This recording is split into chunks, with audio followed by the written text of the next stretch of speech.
Pour ce nouvel épisode, on reçoit Manuel Constant, synergologue. On tente de faire le lien entre la synergologie et la performance. Comment décrypter le comportement d'un athlète, de son adversaire ou d'un groupe.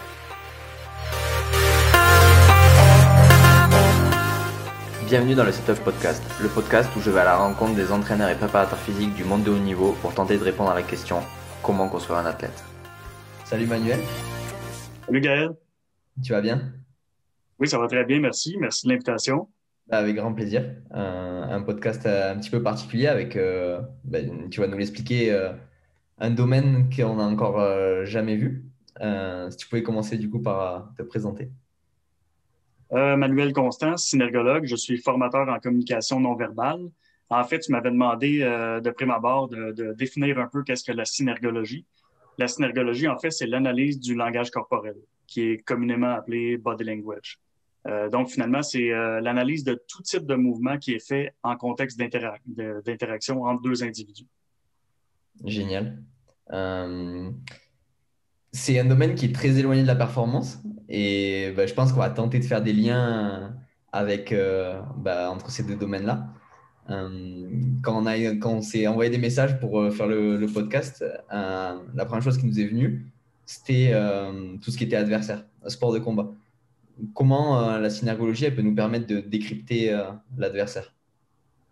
En fait, c'était une approche assez intéressante que tu m'avais proposé, en fait, de lier la synergologie à la performance. Je t'avais répondu qu'il y avait très peu de liens à faire avec la performance parce que, dans le fond, le body language, nous, on l'analyse du point de vue communicationnel et non du point de vue performance parce que la performance, c'est l'utilisation de son corps dans un objectif très précis, donc la locomotion et compagnie.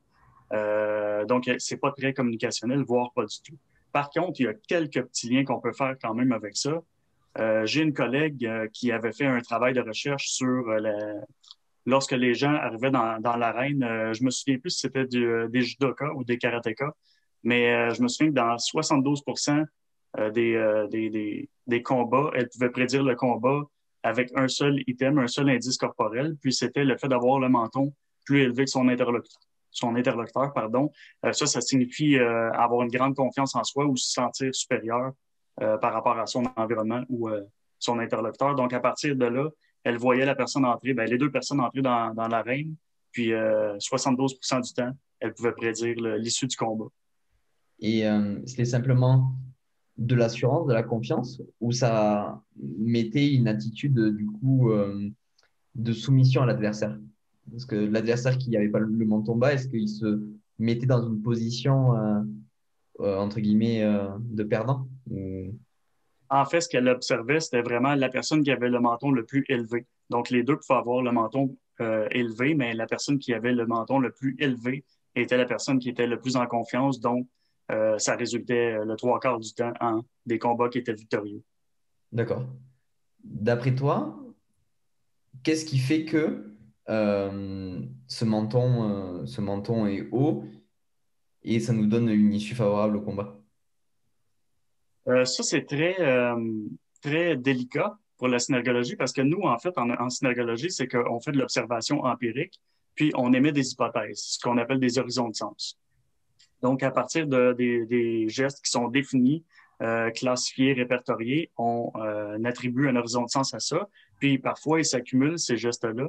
Puis ça gagne en puissance finalement quand c'est accumulé. Mais le boulot, le travail du synergologue n'est que d'émettre des hypothèses qui sont de plus en plus solides, fortifiées, si on veut, avec le temps. Mais n'est en aucun cas d'expliquer la raison, le pourquoi du comment il y a derrière ces raisons-là. Il arrive parfois qu'on s'appuie sur les neurosciences ou sur d'autres études, d'autres trucs qui ont été faits ailleurs parce que ça va dans le même sens que nos observations. Puis on peut vraiment s'appuyer sur d'autres sciences, mais il y a d'autres fois où on peut pas. Donc là, qu'est-ce qui fait que l'individu élève son menton par-dessus celui de l'interlocuteur? On n'en a aucune idée. Ce qu'on sait, c'est que c'est clairement relationnel comme indice corporel. Avoir le menton plus élevé, plus abaissé ou égal à son interlocuteur, clairement, ça a tout un rapport direct avec qu'est-ce qui se passe entre les deux personnes. C'est un indice relationnel, vraiment. Est-ce que, par exemple, un athlète qui arriverait à interpréter tout ça, il pourrait du coup changer l'issue d'un combat ou du coup en tirer son avantage en anticipant ce que va faire son adversaire du coup? C'est une question extrêmement intéressante. En fait, on reçoit souvent, ben moi d'abord, je reçois très souvent la question, est-ce qu'on peut contrôler son body language et est-ce qu'on peut manipuler les autres lorsqu'on s'y connaît? La réponse dans la presque totalité de ces questions-là, c'est que non. En fait, on ne peut pas contrôler son body language. On peut contrôler une infime partie de son body language parce que d'abord, il faut s'y former. Il faut savoir quoi contrôler et pourquoi. Puis, en fait, c'est que plus on en apprend sur le sujet, plus on se rend compte que c'est complexe et que de contrôler toutes ces parties du corps-là dans une seule optique, ça devient tellement trop compliqué qu'on n'est plus dans le moment présent. Donc, finalement, c'est très peu impactant, voire contre-productif la plupart du temps. Donc, non, on ne peut pas vraiment contrôler ni manipuler les autres à travers ça. Par contre, la question est quand même intéressante parce que dans une optique où il y a un adversaire, peut-être qui serait possible, par exemple, dans un combat, de mimer une attitude gagnante. D'ailleurs, on voit ça en thérapie brève. Tu sais, le truc où on dit monte justement ton menton, gonfle le torse, rétracte les épaules avant d'aller faire une conférence ou un discours public, ça va te donner de la confiance. Bien, ça fonctionne pour vrai parce que ça va dans les deux sens. Quand on a une attitude mentale ou une attitude interne générale, le langage corporel le reflète et vice-versa. C'est juste que ça fonctionne seulement le temps où, où on adopte cette posture-là. Donc, hey, donne-moi un instant, Gaël, je vais juste brancher mon laptop. Pas de souci. Je pense que on était très près de perdre la connexion, j'avais plus de batterie. Donc, théoriquement, ce serait peut-être possible pour l'athlète de mimer une attitude de gagnant, puis de peut-être parvenir à instaurer mentalement cette attitude-là, se l'approprier finalement. Donc, pas seulement la posture, mais l'attitude qui va avec. Donc, théoriquement, c'est possible, mais ça reste à voir. Puis, comment on va faire pour déterminer est-ce que c'est ça qui a fait gagner la personne, ça deviendrait très ambigu, très laborieux de déterminer ça. Mm. Ouais, tu viens de dire que on pouvait pas contrôler notre body language. Qu'est-ce qui contrôle du coup dans notre corps? Qu'est-ce qui contrôle le body language? Le non-conscient, tout simplement. C'est tout simplement vraiment des gestes, des attitudes, des postures, des démarches qui sont faites de façon non consciente. Nous, en synergologie, en fait, on classifie parce qu'il faut vraiment répertorier et définir les champs. Donc, on dit qu'il y a des gestes qui sont faits de façon inconsciente ou non consciente pour pas avoir à s'en mêler les pinceaux avec les concepts freudiens. On dit pas inconscient, on dit non conscient. Donc, les gestes qui sont non conscients, c'est par exemple la mydriase ou la contraction, la dilatation de la pupille. Bon, ça, c'est vraiment non conscient. On peut pas s'en apercevoir, puis c'est fait involontairement. Ça, c'est des gestes qui nous intéressent très peu en synergologie parce que c'est vraiment pas dans une optique communicationnelle. C'est des mouvements qui sont faits, qu'on le veuille ou non, puis qui ont peu ou pas rapport avec son interlocuteur ou l'environnement. Ensuite, il y a les gestes qui sont faits de manière consciente. Donc, tous les gestes culturels, si on pense aux gestes de peace ou de good ou nice, c'est que j'utilise des anglicismes, mais tous ces gestes-là, que les gens comprennent à travers un tout petit geste, puis que c'est universellement dans une même culture compris, ça ne nous intéresse pas vraiment. Il faut les classifier aussi, mais ça nous intéresse peu parce que dans le fond, c'est conscient. Puis là, comme c'est volontaire, tout le monde sait ce que ça veut dire, ça devient un peu intéressant. Nous, ce qui nous intéresse, c'est les gestes qui sont mi-conscients. C'est-à-dire tous les gestes qui sont faits de façon non consciente, donc automatique. Donc, tous les gestes que je fais depuis tantôt avec mes mains lorsque je parle, la façon de me positionner la tête auquel je ne pense pas, ce sont des gestes, des postures qui sont adoptés automatiquement, mais qu'à tout moment, je peux me rendre compte. C'est ces gestes-là qui nous intéressent en synergologie réellement. Là, j'ai tellement fait une parenthèse là-dessus que je me souviens même pas de la question initiale. C'était qu'est-ce qui contrôle justement le body language? Ben c'est ça. En fait, c'est l'aptitude non consciente du corps à adopter des positions. Puis ça, ben c'est très lié à la théorie de l'évolution. Puis on est des animaux sociaux, donc on doit communiquer. Puis le langage corporel a précédé la parole. Il faut presque être fou en 2021 pour pas supporter un peu cette thèse-là, parce que en fait, la parole, elle n'a pas toujours existé. Donc, chez les grands singes qui ont d'ailleurs plusieurs attitudes qui se retrouvent chez les êtres humains, ça a commencé là, ça a débuté là probablement, puis de fil en aiguille avec les âges, les milliers, les millions d'années, ça s'est transformé en langage verbal. Mais ce qui est arrivé, c'est que contrairement à ce qu'on pourrait penser, c'est que le langage corporel ne s'est non seulement pas éteint, mais il s'est multiplié parce qu'il y a beaucoup de gestes qu'on fait qui accompagnent la parole. Tous les gestes que je fais depuis tantôt, en fait, ne servent qu'un but, c'est de nuancer mes propos pour l'interlocuteur. Parfois, oui, ça contredit. Le langage corporel contredit le verbal parce qu'on peut faire mentir le verbe, mais pas le corps.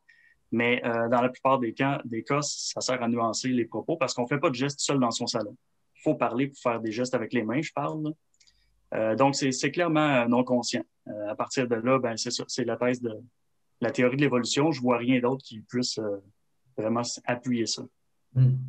Du coup, ça me fait penser à, tu sais, la théorie polyvagale avec de Porges, où justement, il y a ce concept de sociabilisation qui est vraiment important.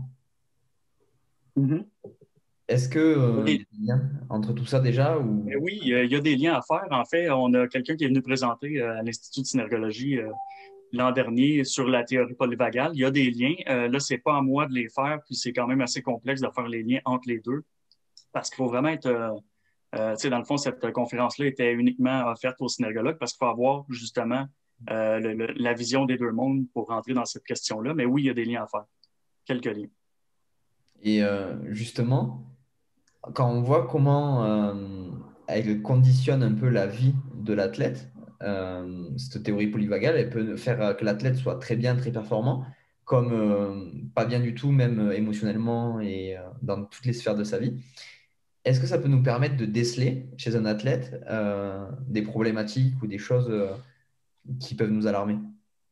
La théorie polyvagale, je pourrais pas répondre parce que moi, je m'y connais vraiment pas suffisamment pour ça, mais la synergologie, totalement. Vraiment, il y a vraiment des gestes qui sont faits avec le langage corporel, avec le corps, en fait, de façon non consciente, dont on peut considérer que la personne va mieux, va moins bien, donc émotionnellement, intellectuellement, est distraite, est fatiguée.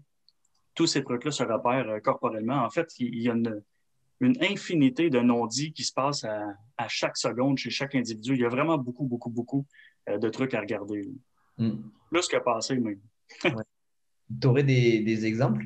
Euh, Oui, si on reste, par exemple, dans le truc du mal-être. Donc, là, il faut comprendre que c'est des concepts qui apportent un horizon de sens qui est général, qui est global. On essaie le plus possible de ne pas mettre des mots précis sur les choses.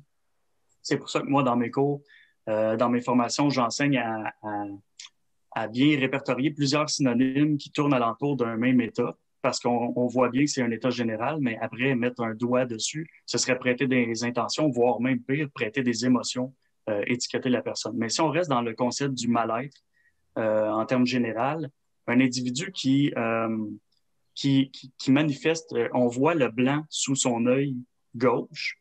Donc, comme ça ici, là, c'est que ça s'affaisse en bas de l'œil, puis ça nous permet de voir le blanc sous l'œil gauche. Très important, le gauche et non le droit. C'est justement une mauvaise image de soi. Quand on voit le blanc visible sous les deux yeux en même temps, c'est un mal-être intérieur général. Puis le fait d'avoir l'œil gauche plus petit, c'est un stress émotif. Donc, c'est tous des indices relativement précis qui nous permettent de voir que la personne ne va pas bien. Après, la grande importance de la chose, c'est de comprendre que la synergologie, c'est un outil pour améliorer la communication. C'est jamais une finalité. Donc, il faut s'en servir toujours comme un point de départ. Je vois quelque chose, je crois qu'il y a un enjeu, je dois questionner pour valider ou invalider l'hypothèse que je me suis fait. Puis, c'est souvent ce qui arrive, c'est qu'en fait, on va déterrer des informations qui n'ont pas été verbalisées et qui nous aident dans notre propre démarche. Donc, finalement, ce que j'essaie de dire, c'est que la synergologie est très, très, très avantageuse pour le coach sportif de tout genre, là, que ce soit un préparateur physique, un coach pour un entraîneur, un naturopathe, peu importe. Dans le fond, ça nous permet vraiment d'aller chercher des informations qui nous aident à adapter notre intervention avec l'athlète ou la personne la sportive récréativement, beaucoup plus que dans une optique de jeu, donc de performance. Tu sais, la performance, vous possédez déjà la technique, soit en tant que posturologue ou préparateur physique, peu importe, pour améliorer l'aspect corporel de l'individu. Maintenant, qu'est-ce qui se passe à chaque instant dans la tête ou dans le corps de cet individu-là? Il faut être en mesure de savoir l'athlète qui vient pour faire un match important, puis il y a eu une dispute chez eux. La veille, ben, il ne dira pas nécessairement, mais le coach qui est formé va voir ça dans son body language. Dans ce temps-là, Est-ce que ce serait bien de le mettre en premier plan dans ce match-là ou de lui donner une pause? Là, je ne sais pas, ça appartient à l'intervention du coach, mais je pense que c'est des informations qui sont extrêmement pertinentes. Du coup, quel lien tu pourrais nous faire avec, par exemple, enfin là, ça fait un peu écho avec, entre guillemets, la préparation mentale de tout ce côté-là. Quel lien, dans quel continuum tu places la synergo avec la prépa mentale ou ces autres corps de métier qui sont complémentaires? De mon optique, puis de l'optique de toute manière du fondateur de la synergologie, qui est Philippe Turchet, la synergologie, c'est un outil. La préparation mentale aussi, c'est un outil. La posturologie, c'est un outil. La préparation physique, c'est un outil. Ce sont tous des outils pour arriver à des fins précises. Ce qui est intéressant, c'est que la synergologie, comme elle s'ancre dans un champ communicationnel, ben, ça s'intègre partout, autant dans la vie personnelle que dans la vie sportive, que dans la vie professionnelle de tout type. Donc maintenant, ben, c'est sûr que la personne qui est formée en préparation mentale et en synergologie va aller chercher beaucoup plus d'informations pour justement performer davantage avec à l'aide de son outil qui est la préparation mentale en ayant été chercher des trucs à travers la synergologie. Donc finalement, c'est un outil qui est extrêmement versatile. C'est un genre de couteau suisse qu'on utilise l'outil qu'on veut dedans quand on veut, mais il nous appartient toujours, il fait toujours partie de nous parce que c'est un langage qui est à 95% universel. C'est comme apprendre l'anglais. Si vous entendez quelqu'un parler anglais et que vous avez appris à apprendre l'anglais, à comprendre l'anglais, en fait, vous allez l'entendre, vous n'êtes pas obligé de vous mettre en posture d'analyse. Ça se transforme par le cerveau, ça se traduit directement, puis après, vous interagissez comme vous voulez. Donc, c'est ça. Sur un continuum, je le placerai partout, partout et nulle part à la fois. Donc, c'est sûr que l'individu qui est formé moindrement, adéquatement, peut s'en servir partout. Puis là, ben, ce que j'aime dans mon métier à moi, c'est que dans le fond, justement, j'enseigne un outil qui est versatile, mais j'ai pas besoin d'être expert dans chaque métier que mes clients traitent finalement. J'ai pas besoin d'être posturologue, j'ai pas besoin d'être préparateur mental. J'ai juste besoin d'avoir une vision globale de la chose, comprendre un peu ce qu'ils font pour leur apporter des exemples concrets, puis des notions après ça universelles auxquelles ils peuvent s'attacher pour performer. Ouais, donc ça serait en fait un peu une sorte d'outil d'analyse qui va nous permettre de rediriger vers les bonnes personnes. Oui, ben oui, ça peut être un outil pour référer, oui, certainement. Si, par exemple, on n'est pas qualifié, on n'est pas mandaté pour travailler avec la santé mentale, puis on voit justement qu'un athlète, un de nos athlètes va pas bien mentalement, c'est correct de poser des questions. Après ça, il faut reconnaître les limites de notre mandat, puis on peut référer grâce à ça. Là. Parce qu'il y a vraiment des signes précurseurs de la dépression, du burn-out et tout ce qui s'ensuit. Là. Ouais. Est-ce que ça a déjà été fait d'avoir des synergologues en tant qu'analystes tu vois, sur le banc, sur les matchs où tu as un peu les statisticiens qui, du coup, permettent en fait en temps réel un peu d'influencer, de donner les issues du match. Jamais. Jamais parce que d'abord, on est 300 synergologues qui arpentent le monde, là, donc c'est très, très peu. Et ce, après 25 ans d'existence, là, faute de marketing, peut-être qui flashait pas suffisamment. Ils se sont penchés vigoureusement sur l'aspect scientifique, mais moins sur l'aspect marketing. Donc, 300 synergologues dans le monde, c'est très peu. Puis, dans le fond, il y a peu de débouchés là-dedans. Moi, j'en fais un métier parce que je l'enseigne de manière adaptée à chaque métier, dans chaque contexte professionnel global. Mais les gens qui font comme moi sont très, très, très, très rares. La plupart des gens, c'est qu'ils possèdent déjà un métier, puis ils vont aller suivre leur synergologie, obtenir leur titre, soit par intérêt personnel ou pour complémenter, pour bonifier leur approche professionnelle. Puis donc, on a des gens qui proviennent de tous milieux. Là. Il y a autant des médecins que des enquêteurs dans la police militaire, que des naturothérapeutes, que bon, name it, chaque métier a sa place. Mais donc, non, il y a clairement personne. D'ailleurs, je pense que je suis le ou un des seuls qui s'ancre dans le milieu sportif. Si je suis pas le seul, on est deux ou peut-être trois, mais je connais pas les autres. On a tendance à tous se connaître là, lorsqu'on est 300. Puis j'ai pas eu connaissance qu'il y avait quelqu'un d'autre qui s'ancrait dans le milieu sportif. Mm. Ouais, je verrais vraiment en binôme avec comment ça s'appelle, l'analyste vidéo. Tu sais, celui qui fait les datas et qui, du coup, en fait, permet je pense, faire des scénarios de match. Entre guillemets, il recoupe des choses et Je pense que ça pourrait être réellement intéressant de réussir à avoir. Ça pourrait être intéressant, mais il faut quand même rappeler que dans le fond, quand l'individu performe, par exemple, si on regarde un match de soccer, puis on voit les athlètes se déplacer, il n'y a clairement pas de synergologie à aller chercher là, ou tellement peu que ça vaudrait pas la peine de perdre du temps avec ça, parce que dans le fond, les joueurs se déplacent dans une optique stratégique et de locomotion et tous ces trucs-là. Donc, l'aspect communicationnel, il est très, très, très peu présent là. Puis quand il y en a un, ben, c'est simplement des regards entre les joueurs pour repérer où sont les adversaires. Ils n'ont pas vraiment le temps de communiquer. Donc, les adversaires ont tellement, pas les adversaires, mais les athlètes ont tellement pratiqué à se placer ou se démarquer pour recevoir une passe et compagnie qu'il n'y a pas d'aspect communicationnel là. Ils comprennent instinctivement par la répétition qu'ils doivent s'enlever dans les pattes de l'adversaire qui tente d'interférer. Fait qu'il n'y a pas vraiment de truc à aller chercher là, honnêtement, là, tristement. Ouais, enfin, moi je le voyais avec une issue un petit peu plus Je pense que importante. les gains, là, Gaël, sont vraiment entre le coach et son athlète lorsqu'ils se parlent. Peut-être les joueurs, à la limite, les joueurs qui sont assis sur le banc et qui attendent de jouer, là, il y a clairement des choses à aller chercher. Mais vraiment, la relation entre le coach et l'athlète et les athlètes eux-mêmes, lorsqu'ils sont hors jeu, il y a vraiment clairement des informations à aller chercher là. Plus Hmm. que sur le. Ok, yeah. Super. Ouais, c'est une vision vraiment enfin, particulière. On l'a encore jamais eu. On est tout le temps dans l'action. Et là, ça nous oblige à avoir un pas de recul et de justement être en dehors de l'action. Mhm. Est-ce que tu verrais d'autres domaines ou d'autres manières, enfin, dans ce cas, d'autres points de vue, là, du coup, je vois tout le staff médical, toutes ces choses-là, où au final, on peut avoir aussi des avantages. Oui, en fait, comme je disais tantôt, il n'y a aucune limite. Dans le fond, moi, je demande, pour qualifier mes clients, je leur demande, est-ce que tu vis dans une grotte? Bon, si la réponse est non, tu peux t'en servir de manière personnelle. Maintenant, pour avoir des gains professionnels, pour que les gens comprennent que c'est un investissement et non une dépense, mais je leur demande, est-ce que ta démarche professionnelle peut être changée selon les informations que euh, tu, euh, tu obtiens de ton client verbalement? Si la réponse est oui, ben c'est parce qu'il y a d'autres informations à aller chercher non verbalement. Donc, tu peux bonifier ton approche, ça c'est clair. Il y a un retour sur investissement qui est important. Par exemple, j'élimine les métiers qui, comme le mécanicien qui doit faire une vidange d'huile, un changement d'huile, ben lui, il va pas changer sa démarche, que tu sois triste ou pas. Il doit faire ta vidange d'huile de toute manière, ça va rien changer. Et souvent, par exemple, les dentistes ont l'impression que ça pourrait être très, très, très utile. Moi, je vois moins l'utilité.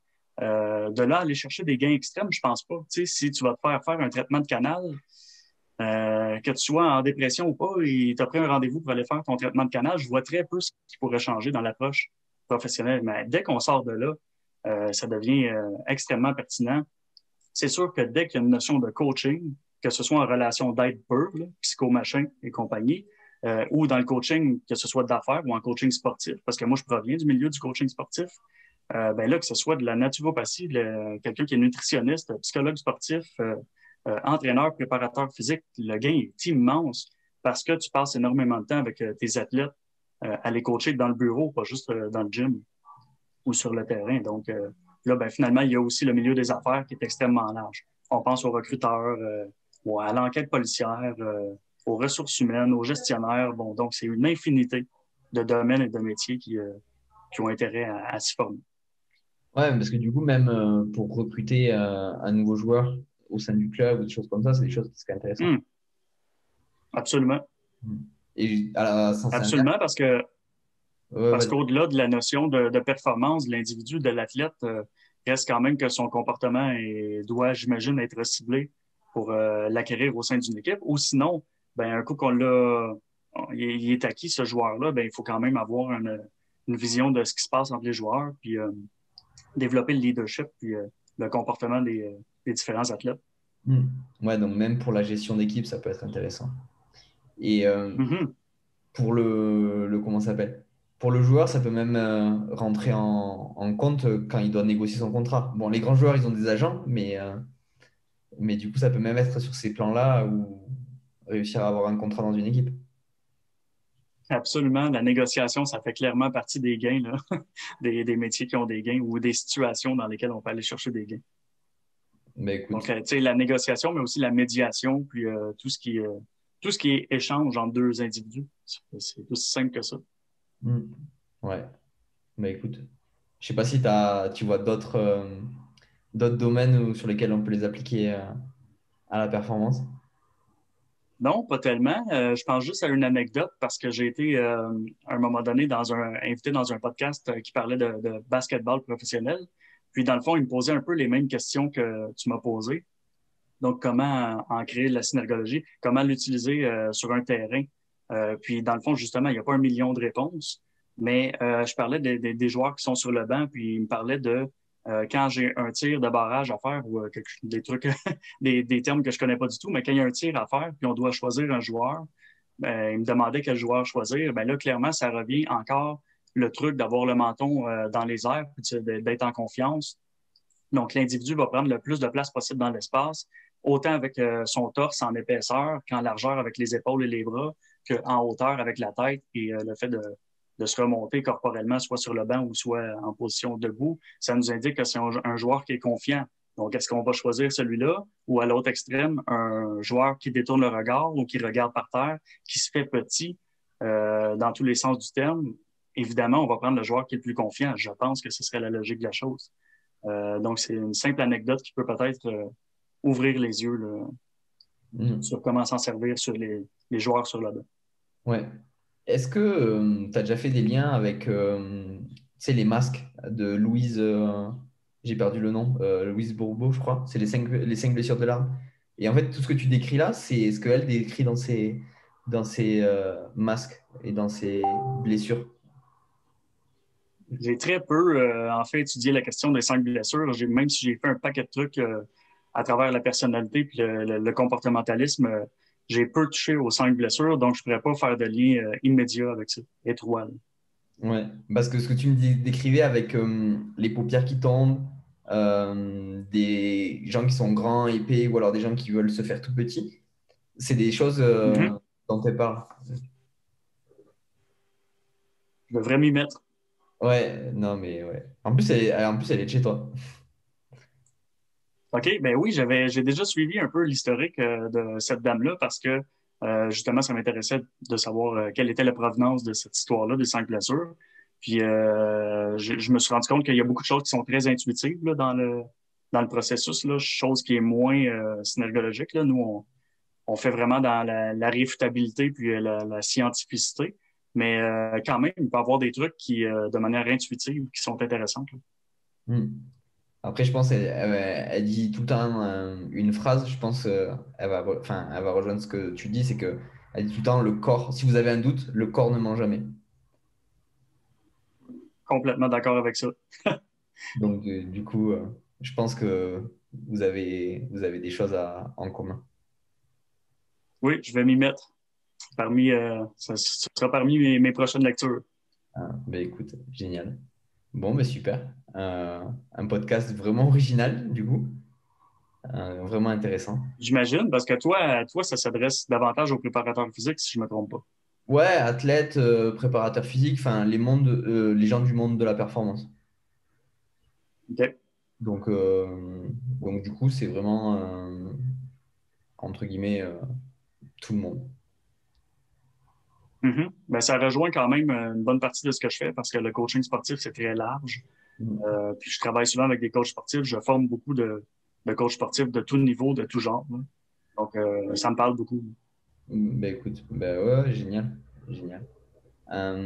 Juste pour finir, si tu avais trois conseils à donner à un athlète, lesquels ça serait? Oh mon Dieu, Gaël, je suis tellement Je suis presque un anti-conseil dans la vie parce que je me rends compte que les conseils fusent de toutes parts, puis on est gavé de conseils. Puis si je peux me permettre de tenter de te soumettre à quelque chose, tu remarqueras à quel point les conseils sont souvent donnés quand on les demande pas. C'est ce qui fait que je donne très peu de conseils, c'est que finalement, un conseil qui n'est pas demandé et qui n'est pas sollicité est très, très, très rarement suivi ou écouté. Déjà, à la base, un conseil, même quand il est sollicité, est rarement suivi. Donc, imagine quand il ne l'est pas. Mais bon, un athlète, je fais plus dans l'humain en général. Là. Hmm. J'en ai pas, Gaël, tant qu'à dire des stupidités, honnêtement. Tu sais, je pourrais en donner 1 million de conseils, mais qu'est-ce qui mérite d'être dit vraiment, c'est une autre question. Donc, tant qu'à dire des niaiseries, je dirais rien. Ben écoute, génial. Ou alors on va dire ne pas suivre. Plate comme ça. Ouais. Le conseil, c'est de ne pas suivre de conseils. Pas suivre, mais peut-être de diminuer son apport en conseil quand ils sont pas sollicités. Déjà, ce serait un des seuls conseils que je donnerais. Sinon, ben, un autre conseil très, très, très général que je pourrais donner, qu'on se rend compte que les gens font très peu, c'est de s'écouter. Justement, peut-être arrêter d'écouter les conseils de 1001 personnes puis de demander l'avis de tout le monde. Tu l'as dit tantôt, dans le doute, il n'y a pas vraiment de doute. Ben, c'est ça. Quand votre corps vous parle puis votre état général vous parle, quand vous êtes dans un état négatif, c'est qu'il y a quelque chose qui est à l'opposé de l'homéostasie, donc de votre bonheur, de votre bien-être, de votre épanouissement. C'est pas si compliqué que ça. Puis quand vous êtes dans un état positif, ben, vous vous rapprochez de l'homéostasie, puis de l'épanouissement, puis du bien-être. Donc, de s'écouter, c'est assez simple, mais c'est quelque chose qu'on a un peu désappris, je pense, à faire. Et pourtant, c'est pertinent. Ben, je pense qu'on va finir. Dans une optique d'athlète, c'est un peu la même chose, Gaël. L'athlète qui n'est pas bien dans une équipe, qui n'est pas bien avec son coach, ben, il doit d'abord en parler. Mais après ça, si ce sentiment-là, cet état-là perdure, il n'est peut-être pas au bon endroit au bon moment. Là. Ouais. Ouais. Mais je pense que c'est une belle phrase pour conclure cette discussion. Tant mieux, c'est moins plate que pas de conseil du tout. Ouais, c'est ça. Si jamais les gens ils veulent te retrouver sur les réseaux, où est-ce qu'ils peuvent avoir ça? Partout où ils peuvent taper Synergo, SYNER, trait d'union Go, ma compagnie va apparaître. Donc, les formations en synergologie appliquées selon le domaine, que ce soit sur Internet, pour le site web, sur Facebook, Instagram, LinkedIn, je suis un peu partout. Puis Emmanuel Constant aussi, je suis un peu partout sur Internet, finalement. Ben écoute, c'est génial. difficile de ne pas me trouver. Ouais, c'est ça. Ben écoute, génial. Merci beaucoup pour cet échange. On espère que, ben, du coup, C'est à toi de l'invitation. avec plaisir. On espère que ça vous a plu et on se retrouve la semaine prochaine pour un nouvel épisode. Continuez à nous mettre des petites 5 étoiles là, sur les différentes plateformes. Ça fait toujours plaisir et ça nous encourage à continuer. Et sinon, on se retrouve à la semaine prochaine. Ciao! Merci, Gaël.